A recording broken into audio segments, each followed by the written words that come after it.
Hello and welcome back. I'm Nicole, a cottage witch, and this is my week in mostly books and art. I think, do I have a tarot deck? I do have a tarot deck. Okay, I'll just mention it briefly because the only tarot deck I used, where did it go? Was the Lacrimosa. Because it is that season. Ooh, though the glare is not doing any favors. So this is just what I had on my deck, on my desk. Oh, I'm tired. Life is exhausting, and you can never catch up on everything. No matter how many things you catch up on, you're never caught up. It's ridiculous. Anyway, so I'm a little bit out of it today, but I think I've gotten everything done for the weekend that I need to get done for the weekend. Bananas. Anyway, books. I read some books. Well, I listened to some books. And they're not Gothlit November books because all my library holds came in at once during Gothlit November. Go figure. So, I will get back to Gothlit next week and possibly carry it on into December because, oh, everything's falling apart here. Because that just might be how things go this year. The first one I listened to was The Menopause Manifesto by Jen Gunter. This has been on my list since she wrote it because I read her book, The Vagina Bible, and Blood about menstruation. And they're both excellent. And I haven't quite hit perimenopause yet, although I'm 40 now, so, you know, it could happen whenever it happens. So I thought best just to, you know, be aware of what could happen so I recognize things and I'm not surprised by anything. And know what my options are. So that was interesting. I read Autocracy Inc. by Anne Applebaum. I've read a few of her books before. I can't remember what it's called. She read, oh gosh, I can't speak today. Sorry. This is going well. She wrote one a couple years ago about a similar theme, autocracy and tyranny and whatever, and it was really, really short, and I wanted it to be longer. And I sort of feel the same about this one. It's really short. It's like 5 hours, 5 and a bit to listen to, and but it was really interesting and a little bit terrifying. And I might have to read it again because just to get a better, firmer understanding of who all the players are in this sort of global push for autocracy in a lot of countries around the world. It's a little scary and I don't like it, but it was a really informative book because it's not, well, okay, it didn't, she seems like an actual historian sort of writer, not like a political news commentator on TV for the, I don't know, extravaganza that is 24-hour news shows. So it seemed a bit more rational and level-headed than that, which I appreciated because American news is, like, I'm Canadian, and Canadian news has issues, very many of them, I'm aware. American news is a 3-ring circus. It's not even news, it's entertainment at this point. It's just incomprehensible to me. So I really appreciated this book because it wasn't, you know, entertainment news. It was actual, like, reporting news. And it was very interesting. A bit scary. But I think good for people to know. So because democracy is not a given, people had to work really hard for it and fight for it, and it's not a given that it's going to last forever. So we have to put some work into that. And then I listened to Private Rights by Julia Armfield. I was a bit conflicted about this one because I like her writing style. And it was, I mean, it's a beautifully written book. I just didn't really get into it somehow. I didn't care much about the characters. I don't know if that was a book thing or a me thing or a I was too distracted thing. I don't know. So, yeah, I don't know about that one. It was, like, I'm not saying it was bad. It might have been just I was having other things going on and whatever, so I don't know. And then I read and looked through this Women of Abstract Expressionism. It is a book of essays and a catalog of the exhibition. So it's based on an exhibition in, I want to say Denver? Yeah, Denver Art Museum, published by the Yale University Press in 2016. So It's got some essays about the different women, about how they developed their work, sometimes about how they were obscured either by geography if they weren't in New York, or by the fact that they were women, because the men got almost all the attention and the women, especially like Lee Krasner and Elaine de Kooning, got attention, and they got a fair bit of it, but they were also, you know, the spouse of the real painter, sometimes in a lot of articles. So that was really infuriating. And then some of these other women were just considered to be like imitating the men. Shoot me now. But so I've got, as you can see, many tabs. I won't show you everything, but this, who is this? Oh, this is Pat Pasloff and Yvonne Thomas, who were two women that I hadn't heard of before reading this book. Oops. Because really only like Lee Krasner and Elaine de Kooning and Joan Mitchell and a couple of others, Grace Hartigan. And who's the other big name? Helen Frankenthaler. They get most of the press. Jade DeFeo gets a bit too. She was the San Francisco school. But some of these other women are just like, it's not like they were, well, I was going to say they were written out of the history books, but they were never really written into it, even though they were kind of a big deal at the time and doing the same thing as the men at the time. They were just not written about in the same way, and then weren't written into books about abstract expressionism in the same way. This is Anne Ryan and Pearl Fine. And so I really appreciate this book for trying to like set that right a little bit. Like obviously the men come up in it because Jackson Pollock and Lee Krasner influenced each other constantly for decades, and so did Elaine and Bill de Kooning. Is this Lillian Lane? This is Grace Hartigan's. Her that's a portrait. I'm all tongue-tied today. Excellent. I'd film this video later, but there is no later. This is it. It's now or never. And so it's really interesting. I don't always read everything in some of these books. Sometimes this is Joan Mitchell. She's one of my favorites. Sometimes I just look at the pictures and try and find artists I like that I haven't seen, you know, their work before. But this one I did read all the essays and everything, because I already knew I was interested in these women and their stories. This is Mary Abbott.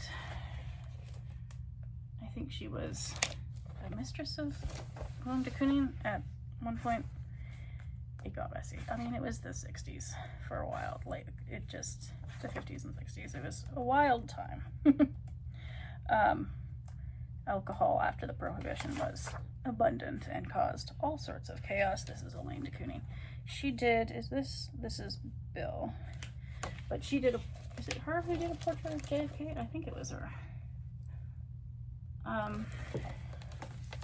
So yeah, they did a lot of interesting work, and it was basically as recognized as anything at the time, until the Jackson Pollock life article, and then Pollock and a couple of the other men got sort of headliner status, I guess.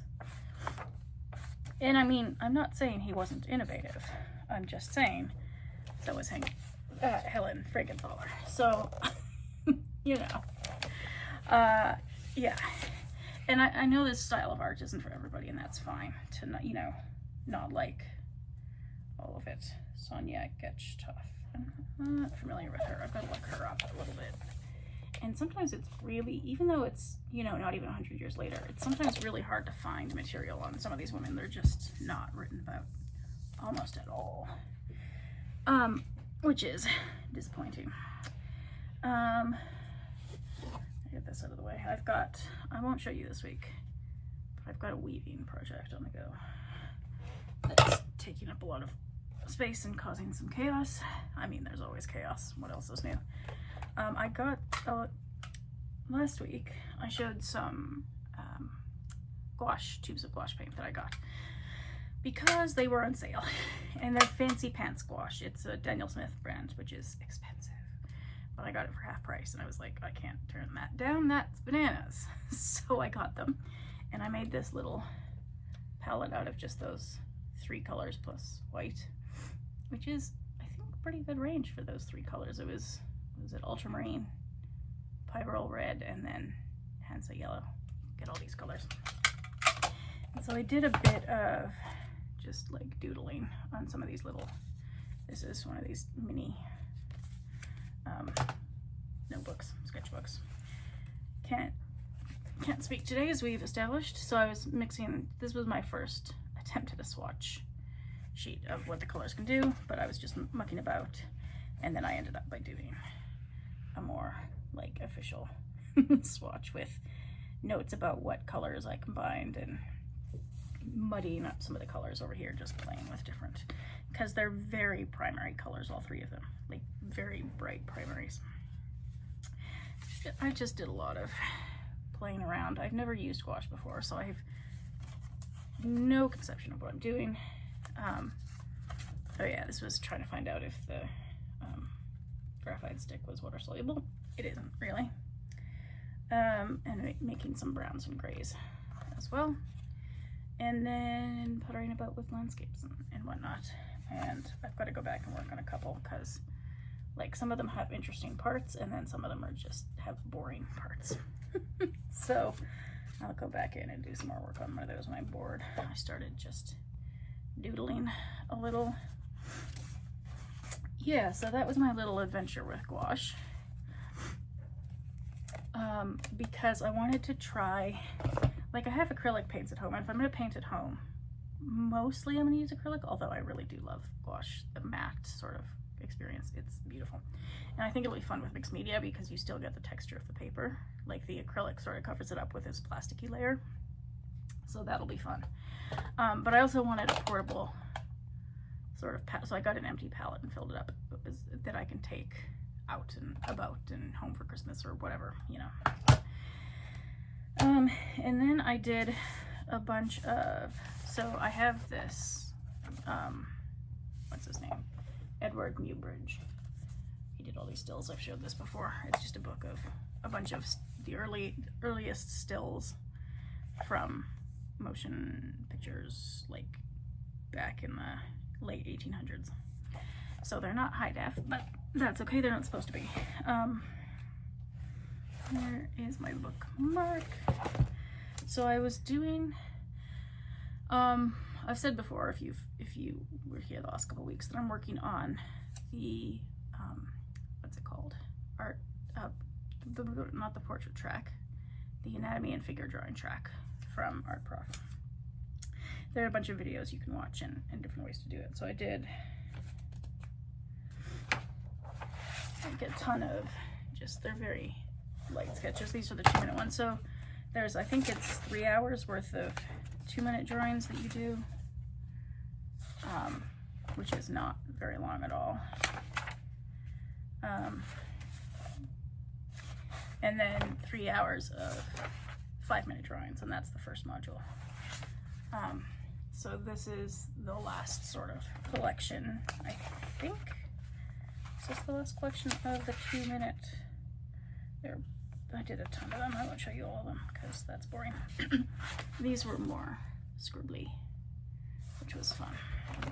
Sort of like the scribbly drawing styles. So yeah, this was just in my newsprint. Ooh, I should leave this aside because I'm getting to it. I need to get more newsprint paper. The glare is really not helping at all today, but oh well. Okay, that's going on my to-do list. I thought I was done with my to-do list. And then I started the 5-minute drawings, which are a mess because I really have no idea what I'm doing. And so I'm just sort of going for it, and whatever happens, happens. Let's try to find.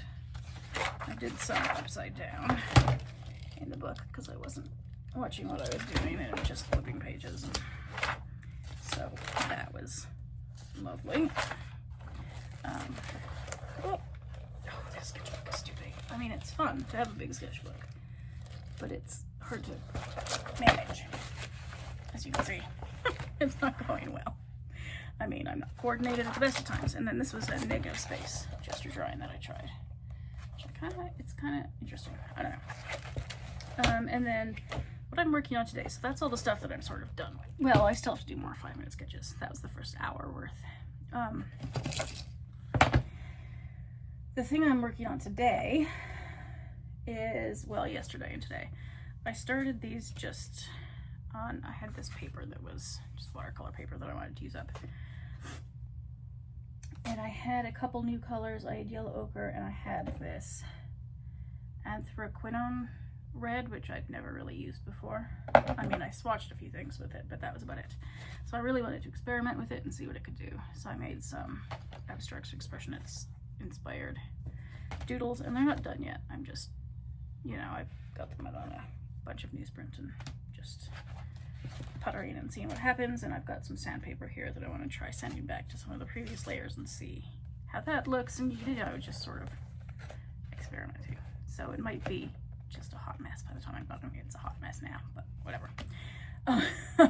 It's fun, and it's a good, it's a moderately healthy, although not completely inexpensive, way to deal with the frustrations of the world, because it's still on fire, unsurprisingly. And work this week was bananas. It was just, for goodness sake. When you're a kid, you think adults have it together, and then you become an adult and realize nobody has it together. Least of all, everybody you have to work with. Most of the people I work with are lovely, to be fair, but it was just a chaotic week, and I'm like, come on, can we, guys, can we attempt to get it together here just a smidge, just for the sake of my stress level? No, we cannot, apparently. So I come home and do this. This is what I do to get those frustrations out in a way that doesn't involve saying anything I'll regret to coworkers, which seems healthier. So that was my week. It was not too bad, aside from the stress of, you know, life, which I don't think anybody can escape from at the moment. It was about as good a week as you can have, I suppose, aside from work. Yep, that's it. I'm just rambling now. I'll stop. Thank you for watching, and I'll see you next time.